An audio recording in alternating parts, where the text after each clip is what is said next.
புதிய தலைமுறை நேயர்களுக்கு வணக்கம். தமிழ்நாடு காவல்துறையில் 1299 சப் இன்ஸ்பெக்டர் பணியிடங்களுக்கான ஆட்களை தேர்வு பண்ணுவதற்கான அறிவிப்பாணை வெளியாயிருக்கு. அது குறித்த விவரத்தை தான் நான் அந்த வீடியோவில் சொல்ல போகிறேன்.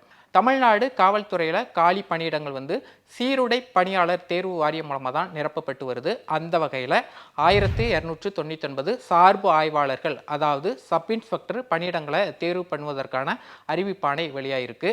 இதில் ஆண்களை பொறுத்தவரையும் 909 பணியிடங்களும், பெண்களுக்கு 390 பணியிடங்களும் கொடுக்கப்பட்டிருக்கு. மொத்தமாக 1299.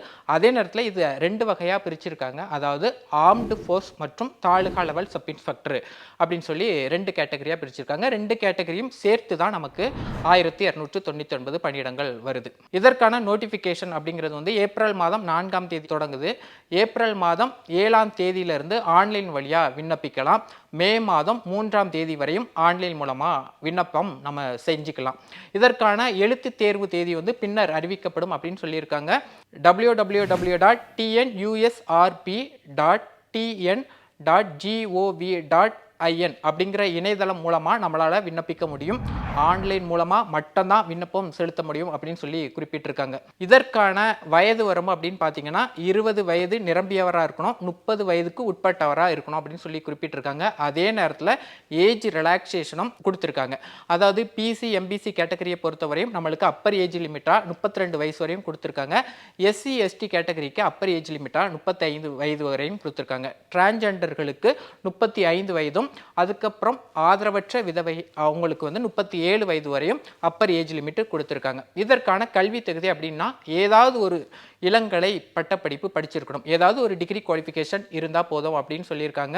இதற்கான செலெக்ஷன் ப்ராசஸ் எப்படி இருக்கும் அப்படின்னு பார்த்தீங்கன்னா, எழுத்து தேர்வு நடக்கும், அதுக்கப்புறம் ஃபிசிக்கல் டெஸ்ட் நடக்கும், அதுக்கப்புறம் நேர்முக தேர்வு, அதுக்கப்புறம் சர்டிஃபிகேட் வெரிஃபிகேஷன் அப்படின்னு சொல்லி 4 கட்டங்களை கடந்தால் நம்மளுக்கு செலெக்ஷன் ப்ராசஸ் அப்படிங்கிறது கம்ப்ளீட் ஆகும் அப்படின்னு சொல்லியிருக்காங்க.